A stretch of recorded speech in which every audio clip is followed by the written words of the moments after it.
Hi everyone, Petrik here, and today, this is Library Viking, Johan here, and we are both together in WorldCon in Glasgow, Scotland. This is my first time here, and because we are together, I might as well make a video about it, right? And Absolutely. yeah, it's time for us to talk about top 10 underrated fantasy series that I think many of you should read. And we also talk about the top 10 overhyped fantasy books or series that we think aren't really worth the hype. Make sure to check out that video on Johan's channel. And I think I will just start Yes, immediately. Let's let's start go. with Dandelion Dynasty, of course, by Ken Liu. I have to talk about that series, of course. I mean, I get it though. Some of you might think that it's very popular on Booktube, but in reality, outside of Booktube, we don't see a lot of recognitions about No. that series, right? But I think it's certainly one of the greatest epic fantasy series of all time. But what do you think? You have finished it, right? Yeah, I finished it and I made a video this year and I called it the most underrated series I have ever read. Yes, he sold quite a lot of copies and more people are discovering it. But considering how good it is, it should be on more people's top 10s or top 5s even. Genuinely one of the best series I've I ever agree. read. So you should definitely read like Dandelion Dynasty. At least give it a go. I know it's not for everyone, but yeah, Ken Liu is such an underrated author and the I Dandelion agree. Dynasty is just mind-blowingly Yeah, good. I agree. I completely agree with that. Especially Ken Liu's writing. Oh my God, it's just genius. That's a genius prose. Yeah. So I think out of all the books and series on this list, that is probably gonna be the one that I will say, if any, pick up the Dandelion Dynasty. The next one we think is criminally underrated is a trilogy I actually finished less than a month ago. Oh. The Last War by Mike Shackle. The way I would describe this is kind of like reading a blend of Joe Abercrombie and John Gwynne. It's very fast paced, very like action packed and stuff, but like the writing style is very accessible and it's just so underrated. Like I felt there's so many scenes that really hooked me. Mike Shackle is really good at writing good plot twists, and yeah, if you're a fan of like grimdark, you should definitely check out the Last War trilogy. Yeah. And well, Johan has pretty much covered everything I wanted to say. But there's one more thing to remember about this series. This is a war story, right? It's grim. It's pretty dark. But one of the greatest things about this trilogy, in my opinion, is how it really dives deep into the human psyche on how civilians behave in the middle of a war. I think that was done really well, and you can tell immediately from We Are the Dead, the first book in the trilogy. So yeah, make sure to read the last one if you want everything that Johan has mentioned. And moving on to the next one, I will start with the next one. This is for series that I finished last year, and I haven't really stopped talking about it. It is Memory, Sorrow, and Thorn, trilogy by Ted Williams. And I know some of you might consider that, what? This is a very popular series, and I get it. It is supposed to be a very popular series, but I think it is still not popular enough, especially in the circle of BookTube. Yeah. Yeah, that's my opinion anyway. I mean, this is a very influential series, and also it is incredibly good. But considering its significance, not too many people have really talked about it, relatively, of course. But what do you think? Yeah, I read the first two books of Memory, Sorrow, and Thorn this year. Mind-blowingly good. Like if you're a fan of epic fantasy that feels quite traditional, and also similar to like Robin Hobb with very beautiful writing, Ted Williams is just an absolute genius, and you can see so many inspirations in like a Game of Thrones. Like George R. R. Martin, he got so much inspiration from Memory, Sorrow, and Thorn. So yeah, I mean Ted Williams, he sold millions of books, but on BookTube. He is definitely so underrated, and I can't wait to read all of his books. The next one is very underrated. I almost hear no one ever talk about this one, but that's going to be the Tai Cha trilogy by R.J. Barker. Now, this is quite a weird series. Yeah, Like, I yeah, it find is. It is. the learning curve to be very hard. Like, when you read the first 100 pages, there's so many terms that are really, really strange. It's a really, really unique world. But yeah, if you can push through the first 100 pages, I think most of you will find like a incredibly interesting nautical fantasy that it just really drew me in. I'm so glad I read it. And yeah, what do you think? I read Tai Cha, the first book, The Bone Ships. I remember reading it, and yeah, it was really difficult. In my opinion, it was difficult, quite challenging, really. Yeah, I gave the first book, when I first read it, it was a 3 stars. Yeah, so I didn't really like it because I felt like it wasn't rewarding enough, but I gave it a try again after the series was completed, and it was a different experience. After you really learn about the world and all that, it's a different experience, and it's good. It's really good, especially the second and the third book. I think, especially if you love nautical epic fantasy, you must try this one. I think R.J. Barker is one of the most underrated fantasy authors right now, and even his Wounded Kingdom trilogy is incredibly underrated too. So yeah, give it a try. Definitely. And I'll say one more thing. I think this series has some of the best fantasy creatures I've come across in a very long time. Some really cool ones in there. Like sea dragons. I mean, who does love sea dragons? For the next underrated fantasy series, I think I want to mention a self-published fantasy series that I finished either last year or the year before, but I forgot, but it is still a pretty good series, and that is the Echo Saga by Philip C. Quaintrell. Honestly, this series is kind of like a mystery to me because this series has sold so many copies, like a lot of copies, right? Millions. Like 2 million. 2 million.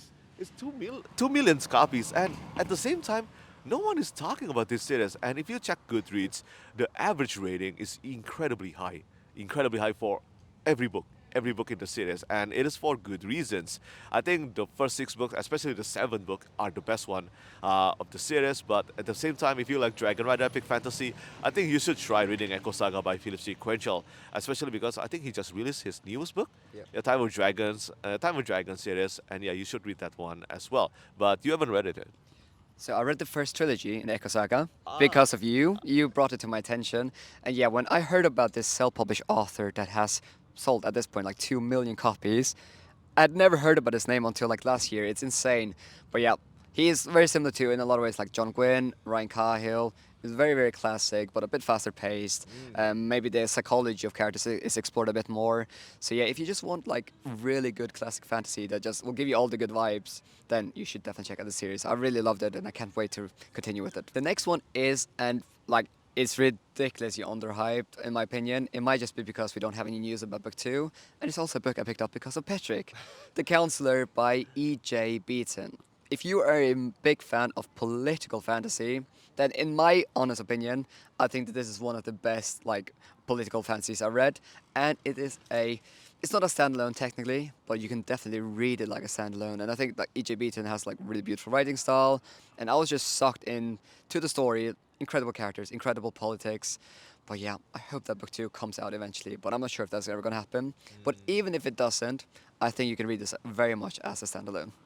It's really funny that you mentioned that because I completely forgot about it. So I guess that really goes to show just how underrated this one is. Yeah, I agree with everything that Johan said. It's really good, and funny that you mentioned that. I don't know what happened to book 2. No. Yeah, there's no sign of book 2 happening. I think for now, but yeah, as the first book do work well as a standalone. It's Machiavellian epic fantasy. Give it a try if you love that kind of style in your fantasy books. But as I said, as we talk about, we don't know what happened to book 2. And I'll start with the next one. I have talked about this many times on my YouTube channel, and it is the Winnowing Flame Trilogy by Jan Williams. I think it is such an incredible trilogy. It's full of great and animal companions. The characterizations are incredible, and it is unique. The world building are incredibly unique. They're not.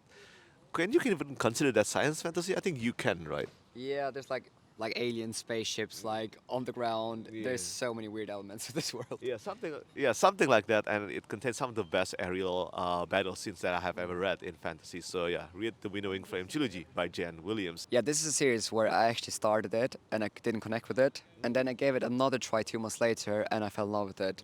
Yeah, this has some seriously strange world building. Like it has witches riding on giant bats. It has like really weird animal companions, but also some of the best ones out there. They have like alien ships all over the place, weird like alien races. But yeah, I just loved it. It was very, very different from anything I read, and the Winnowing Flame trilogy is so underrated. Okay, the next one is that if you watch my channel, you have heard about this one plenty of times because I think it's so good. But that's going to be the Illborn Saga by Daniel T. Jackson. This is a story that has 4 primary characters, and in my opinion, all 4 characters are equally compelling. Now, some characters are absolutely infuriating and you want to hate them, but yeah, Daniel T. Jackson is just such a good storyteller. My biggest criticism of this whole thing is just the cover. I really wish that Daniel T. Jackson would update the cover because it doesn't do justice to how incredible I think both book 1 and book 2 are. Yeah, I agree. I think you read this one earlier than me, Illborn. Yeah, but yeah, this is a character-driven epic fantasy, and as Johan said, the characters, they will test your patience. One of them is certainly one of the most despicable characters I've ever come across, and I think it is intentional. It is probably intentional. I don't want to give spoilers here, but yeah, I think it is a compelling series, absolutely compelling series. I love Illborn. I think it is the best book in the series so far, even though I really like Ideal Sin.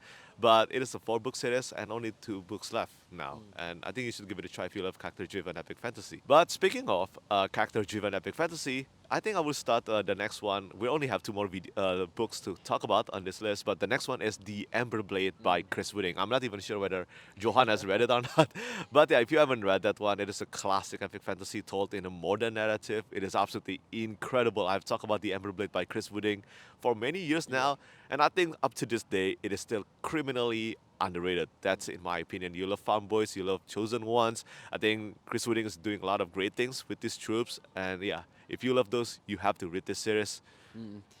Yeah, it's crazy how many books and series on this list I've picked up because of Petrik. Now, I haven't picked up the Ember Blade yet, but it's been on my TBR for absolutely ages. So I suppose maybe when there's some signs of book 3, I'll definitely pick it up. But yeah, I'm expecting to love this one. Yeah. And yeah, you don't hear that many people talk about it, so I'm definitely going to get to it. And the last one is also a book I picked up because of Petrik, which is going to be Dreams of the Dying by Nicolas Lietzau. That's how you pronounce his name, isn't it? Yeah, that's correct. Yeah, I love this one. I think this one has some really interesting world building, and well, how do I say it? And dreams are a big part of the story. And yeah, there's just some scenes in that book that just really stuck with me. And also the themes of like grief and depression is just incredibly well handled. So I'm hoping there's going to be signs of a book 2 soon, because I'm definitely going to pick that up. But yeah, thank you so much for actually recommending Dreams of the Dying, because it's just so good. Yeah. Yeah, you're welcome on that. And yeah, I agree. This is, I think, a masterpiece in character-driven fantasy as well. That's kind of like my gem now. Yeah. But yeah, I tend to say it as Inception in a Polynesian fantasy setting.